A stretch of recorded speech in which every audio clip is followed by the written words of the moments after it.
안녕하세요. 대기과학자 조천호입니다. 저는 국립기상과학원에서 30년 동안 일을 했었고요. 지금은 경희사이버대학에서 기후변화를 가르치고 있습니다.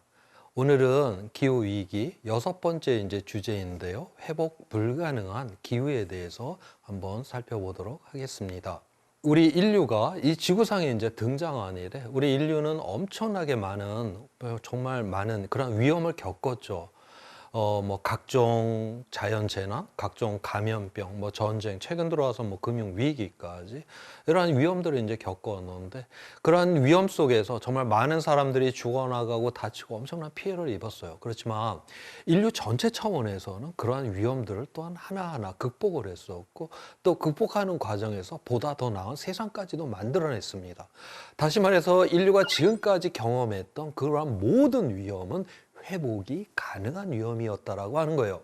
그런데 바로 우리에게 닥쳐지게 되는 바로 이 기후 위기는 바로 회복이 불가능하다라고 하는 겁니다. 여기 거기에 대해서 설명을 해놓은 그 보고서가 하나 있는데, 이 BIS 보고서예요. BIS 아마 들어보셨을 텐데, 은행에 BIS 비율을 맞춰야 된다는 그 BIS인데, 이건 은행의 이름입니다. 세계 결제은행이라고 하는데, 각 나라의 중앙은행을 갖다가 우리가 BIS라고 부르죠. BIS에서 바로 2020년도에 그린 스완이라고 하는 이러한 보고서를 발간을 했어요. 이 그린 스완을 바로 기후 변화에 의한 바로 그 금융의 대응에 대한 것을 나타냈는데, 이 보고서에서 저 스완 100조를 갖고서 바로 위험을 분류를 해냈어요. 바로 그 위험에 대해서 한번 살펴보도록 하겠습니다. 이 보고서에서 이 위험을 갖다가 화이트 스완, 그러니까 하얀색 위험으로다가, 그 다음에 블랙 스완, 까만 하얀색, 그 다음에 그린 스완, 녹색의 하얀색이라고 하는 이런 위험으로 세 가지로 나눴는데, 화이트 스완, 그러니까 하얀색, 이건 뻔한 위험이다라고 하는 거예요. 우리나라는 봄철이 되면 가뭄이 들 가능성이 많죠. 그 다음에 여름이 되게 되면 홍수가 날 가능성이 많아요. 그러니까 우리나라에서 물 관리를 하시는 분들은 겨울부터 해서 봄철까지 이 저수지와 댐에 물을 가두기 위해서 최선의 노력을 다합니다. 그 다음에 여름이 가까이 오게 되면 이 저수지와 댐에서 물을 좀 빼놓죠. 그거는 여름이 되면 홍수가 날 가능성이 있다는 걸 알기 때문에 그런 거예요. 그래서 이거는 우리가 과거의 경험, 과거의 이러한 데이터를 통해서 바로 이러한 위험들을 갖다 미리 알 수가 있는 이러한 빤한 위험을 갖다가 우리가 화이트 스완의 위험이다라고 그렇게 부릅니다. 그 다음에 이 블랙 스완의 위험, 까만 하얀새, 이게 말이 안 맞는 이러한 새죠. 자, 그런데 실제로 이런 일이 일어나고야 말았어요. 이게 언제 일어났냐? 이 유라시아 대륙에서 백조라고 하면 이거는 하얀 새인데, 이 유럽 사람들이 호주를 처음 들어가 봤더니 이게 호수에 동동 떠 있는 까만 백조가 처음 발견이 된 것입니다. 있을 수 없는 일이 일어난 거예요. 자, 바로 이러한 것들을 우리가 블랙 스완의 위험이다라고 하고, 가장 대표적인 게 바로 경제적 위험, 경제 위험. 우리 98년도에 IMF 외환 위기라든가 2008년도에 금융 위기, 이거는 그 미리 우리가 예측한 게 아니죠. 이건 갑자기 얻어맞게 되는 이러한 위험이기 때문에 충격은 무지무지 큽니다. 특히 우리 요즘 일어나고 있는 우리가 코로나19와 같은 이러한 감염병 같은 경우도 바로 블랙 스완 계열의 그런 위험이다라고 지금 그렇게 부르고 있어요. 자, 그런데 이 블랙 스완이 위험, 특히 금융위기 같은 경우는 우리 IMF 다 극복했고, 2008년도에 금융위기 다 극복했잖아요. 충격은 크기는 하지만 이건 시간이 지나면서 이게 극복이 가능한 그런 위험이라고 그렇게 보았습니다. 자, 그런데 이 그린 스완의 이 위험이다라고 하는 거, 이 기후 위험이다라고 하는 거, 일어난다는 건 너무나 확실해요. 그런데 얘는 이게 언제, 어디서, 얼만큼, 어떤 곳에서 일어나는 것인지 정확하게 우리가 그것까지는 모른다. 거기에 불확실성이 있다라고 하는 것입니다. 그런데 그렇다라고 해서 잘 이렇게 우리가 불확실하다라고 그냥 내버려 두게 된다라고 하게 되면, 바로 문제는 이거는 회복이 불가능하다라고 하는 여기에 커다란 문제가 있다라고 하는 것이에요. 바로 여기에 대해서 한번 살펴보고자 하는 것입니다. 지금 이 그림은 그 탄소 배출량하고 있고, 그 다음에 이제 그 기온의 상승을 지금 나타내고 있는데, 지금 기온의 상승이 현재는 탄소의 이제 배출량을 거의 그거를 따라가고서 지금 이렇게 쭉 지금 오고 있는 그런 상황이 있어요. 그런데 앞으로 우리가 이런 배출량을 갖다가 탄소 배출량을 이제 줄이지를 않게 된다라고 하면, 이렇게 탄소 배출량에 따라서 기온이 계속 상승되느냐? 그렇지 않게 될 거다라고 보고 있어요. 만약 배출량만큼만 기온이 상승되면 어느 정도 우리는 그러한 기후 위기에는 지금 대응이 가능하다라고 보고 있는데, 지금 그렇게 되지 않는다. 지금 우리가 배출량을 줄이지 않고 계속 지금 증가를 시키게 되면 기온의 상승이 배출량만큼 늘어나는 게 아니라 저와 상관없이 자기 증폭적으로 증가를 하게 된다라고 하는 것이죠. 다시 말해서 저걸 우리가 대먹임이다라고 그렇게 부르는데, 지구 스스로가 자기 증폭적으로 바로 기후를 변화시키는 이러한 상태가 된다. 바로 여기에 이제 회복 불가능의 이제 위험성이 있다라고 하는 것입니다. 그래서 지난 우리가 120만 년 동안의 10만 년 주기로 빙기, 간빙기라고 하는 아주 규칙적인 이러한 변동 속에 이제 안에 있다가, 지난 12,000년 전부터 우리가 홀로세 기온이 이제 높아졌을 뿐만이 아니라 안정한 조건에서 바로 이제 그 농업이 가능했었죠. 여기에서 우리가 이제 문명을 탄생을 시켜 왔는데, 지금 우리가 화석 연료를 태웠고, 그래서 온실가스 농도가 늘어났고, 그래서 기후 변화가 일어났고, 자, 그래서 이 농업이 가능했던 이 홀로세의 이 기후 조건에서 점차 우리는 지금 벗어나려고 하는 이러한 상황이 되었고, 바로 우리는 그래서 이러한 상황을 인류세라고 하는 새로운 이러한 상황 속에 이제 들어오게 되었다라고 하는 겁니다. 여기에서 우리가 계속 지금처럼 계속 화석 연료를 이런 식으로 배출을 해서 내달려 간다라고 하면 우리는 저 찜통의 지구라고 하는 바로 저 계곡 속에 빠지게 될 것이다라고 하는 것이에요. 문제는 저 계곡 속에 빠지게 되면 우리 스스로는 다시는 우리가 지금까지 문명을 건설해왔던 저 홀로세의 농업이 가능했던 저 기후 조건에 되돌아갈 수가 없다라고 하는 것입니다. 자, 왜 그런가에 대해서 한번 살펴보도록 할게요. 우리가 이제 인간 활동으로 온실가스를 배출을 하게 되면 지상 기온이 올라가게 됐죠. 자, 그래서 북극권이 굉장히 온도가 빨리 올라간다라고 했어요. 그렇게 되게 되면 북극권에 이제 해빙이 녹게 되게 되고, 해빙이 녹게 되니까 시커먼 바다가 많이 늘어나니까, 그러면 더욱더 많은 태양 햇빛을 받게 되고, 그러니까 기온이 상승되고 온난화가 더욱더 일어나고 빙하는 더욱더 줄어들게 되고 해빙이 줄어들게 되고, 저거는 사람이 온실가스 배출하는 거하고 아무 상관없죠. 지구 스스로 저렇게 온실가스 그 기온이 상승을 하는 것입니다. 그 다음에 북극권이 또 온난화가 되게 되면 저 시베리아 이런데 눈들이 싹 녹겠죠. 자, 눈들이 있을 때는 햇빛에 이제 반사가 돼서 햇빛이 우주로 되돌아갔는데, 거기가 녹게 되니까 풀들이 자라요. 자, 그렇게 되면 햇빛이 이때 토양에 흡수가 되니까 온도를 높일 것이고, 높였으니까 다시 또 온도가 높이고, 다시 저것도 자기 증폭적으로 기온을 높이죠.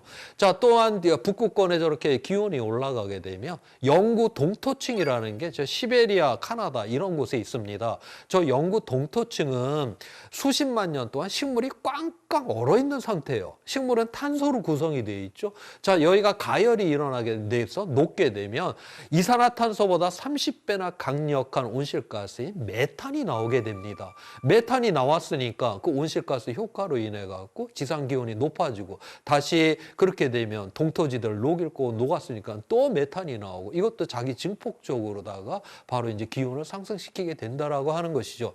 지금 제가 이 세 가지 이제 이유를 이제 대했는데, 지구에는 이렇게 세 가지 말고도 자기 증폭적으로 기후를 변화시킬 수 있는 이러한 요소들이 쫙 깔려 있습니다. 자, 그래서 저 계곡 속에 저 이제 빠져버리게 되고 나면 저기 안에서 들어가서 봤더니 이게 뭐 물도 부족하고 식량도 부족하고, 이게 막 사람이 사는 게 뭐 사는 게 아니야. 야, 그래서 이거 안 되겠다. 우리 여기서 빠져나와야 되겠다. 그 원인이 봤더니 우리가 화석연료를 배출한 것 때문에 그렇대.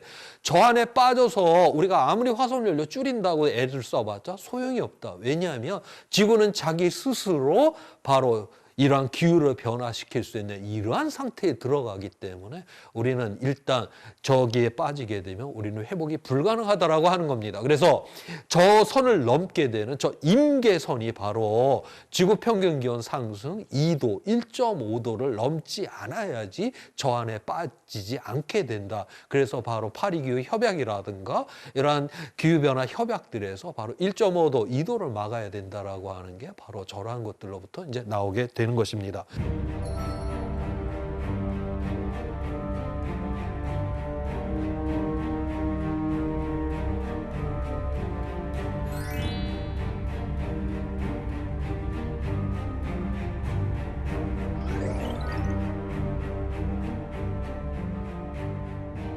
자, 그래서 오늘날 우리가 기후 위기를 대응한다라고 하는 거는 바로 우리가 무슨 좋은 기후로 가자라는 게 아니에요. 지금까지 우리가 문명을 건설해왔던 이 농업이 가능했던 이 기후 조건을 갖다가 지켜내자라고 하는 것이 바로 오늘날 기후 위기 대응의 최대의 목표가 되는 것입니다.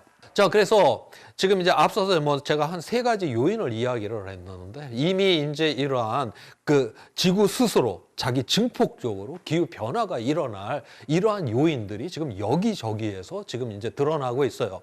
저기 맨 위에 지금 북극 쪽에 있는 게 바로 지금 해빙이 지금 녹고 있는, 해빙이 녹게 되면 그만큼 더 이제 햇빛을 더 많이 받게 된다라는 이야기를 했고요. 그 아래쪽에 지금 이제 파란색으로 표시된 이러한 지역들이 바로 이제 동토지대가 이제 녹는, 그렇게 되면 메탄이 이제 나오는 그러한 것들도 지금 신호가 이제 잡히기 시작을 했고, 그다음 그 녹색 지점이 있는데 저거는 이제 아한대 숲이에요. 지금 요즘 우리가 외신을 통해서 보면 뭐 시베리아나 카나다에 여기 뭐 숲에서 산불이 났는데 안 꺼진다, 뭐 이런 외신들을 많이 접하잖아요. 지금 그 지역이 왜 이렇게 산불이 많이 나냐? 원래 이제 그 지역이 기온이 이렇게 올라가게 되면, 그렇게 되면 수분이 토양에서 이 증발이 굉장히 빠르게 일어납니다. 그러면 이 낙엽이 떨어져 있다, 이 낙엽이 바싹 마르게 되는 것이죠. 자, 이렇게 바싹 말랐는데 이 상황 속에서 이제 벼락이 한번 떨어져 갖고 여기에 이제 불이 한번 붙었다. 이렇게 되게 되면 이게 이제 걷잡을 수 없는 이러한 상황이 이제 돼버리는 것이에요. 원래는 이 아한대 숲은 원래 이게 그렇게 벼락이 떨어져서 산불이 나야지 원래 정상입니다. 그래서 이렇게 이제 산불이 이렇게 나게 되면 그때 돼서 싹을 그때 열매가 탁 터가갖고 그때 이제 새로운 나무가 이제 자라서 젊은 나무들이 자라고 그러는데, 그런데 이제 원래는 자연적이라고 하면 이 늙은 나무들은 그 수분이 적거든요. 그래서 예전에는 벼락이 쳤었을 때 이 늙은 나무들만 타고 젊은 나무들은 수분이 많기 때문에 이제 젊은 숲들은 멀쩡했었는데, 이제는 이게 전체적으로다가 이렇게 기온이 높아져서 건조화가 일어나갖고 이제는 이 젊은 숲들까지도 다 태워버리는 이러한 상황이 되었기 때문에 이제 위험 속으로 이제 들어가고 있다라고 보고 있고요. 그다음 저기 아마존에 저기 열대 우림대가 지금 파괴가 지금 일어나고 있죠. 저기는 우리가 그 농토를 넓히기 위해 갖고 계속 저건 사람들이 산불을 이제 일으키면서 저 지역을 들어가고 있습니다.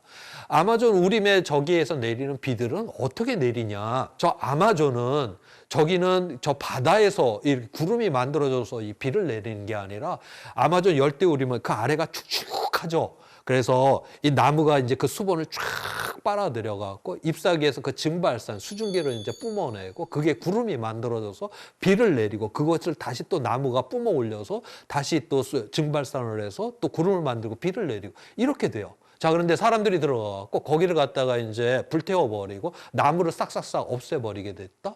자, 이렇게 되게 되면 그 지역은 이제 비가 안 오게 됩니다.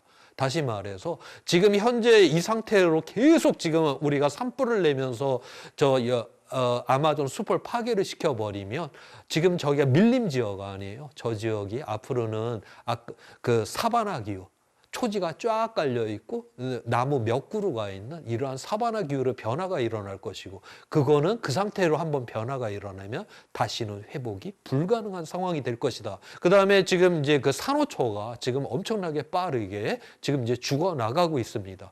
이 어류 중에 4분의 1 정도가 어린 시절을 바로 저 산호초에서 보내게 돼요. 저 산호초가 없어진다는 건 결국 우리가 바다로부터 얻을 수 있는 식량이 그만큼 줄어든다는 걸 의미를 합니다. 그 다음에 지금 이 빙하가 지금 저 그린란드에 있는 빙하, 그다음에 이제 저 남극에 있는 저 빙하가 있는데 지금 현재 우리가 극단적으로다가 온실가스를 배출하는 경우에 금세기 말에 빙하가 녹아서 한 1m 정도 물이 올라올 거다라고 지금 그렇게 이제 예상을 하고 있어요. 자, 그런데 그거는 어떻게 예상을 한 거냐? 겉표면부터 차분히 녹는 경우입니다. 그거는 과학에서 계산이 가능해요. 우리가 마치 그런데 사탕을 갖다 입안에 넣고 녹여 먹으면 가만히 그냥 입안에 넣고 있으면 오래오래 가죠. 그렇지만 그거를 갖다 딱 깨트려 버리는 순간 표면적이 늘어나면서 순식간에 녹아버립니다. 마찬가지로 이 빙하가 겉표면부터 차분히 녹는 게 아니라 이게 깨질 수도 있거든요. 이게 불안정해져 갖고 깨질 수가 있는데 지금 과학에서는 이 깨지는 거는 계산 불가능한 영역이에요. 그래서 겉표면부터 차분히 녹는 것만 계산을 해서 금세기 말에 최대치 1m가 올라간다라고 하는데 지금 위성으로다가 저기 그린란드에 있는 빙하, 그 다음에 저기 남극에 있는 빙하를 계속 관측을 하는데 여기저기 금들이 쫙쫙 가고 있습니다. 저게 깨져갖고 일부라도 저기 이제 해수면이 상승이 된다? 이렇게 되면 걷잡을 수 없는 위험에 들어가게 될 것이다라고 그렇게 보고 있어요. 지금 그린란드에 있는 빙하가 싹 다 녹게 되면 물이 7m가 올라오게 됩니다. 그 다음에 남극 빙하가 싹 다 녹게 되면 물이 60m까지 올라오게 돼요. 저 일부가 깨져서 한 3m 정도만 물이 더 올라오게 된다? 그러면 우리 대부분의 문명은 다 해안에 지금 건설이 다 돼 있잖아요. 이 해안에 그렇게 많은 우리가 문명을 건설해 놨는데 이게 다 수장이 된다라는 걸 의미를 하는 것이거든요.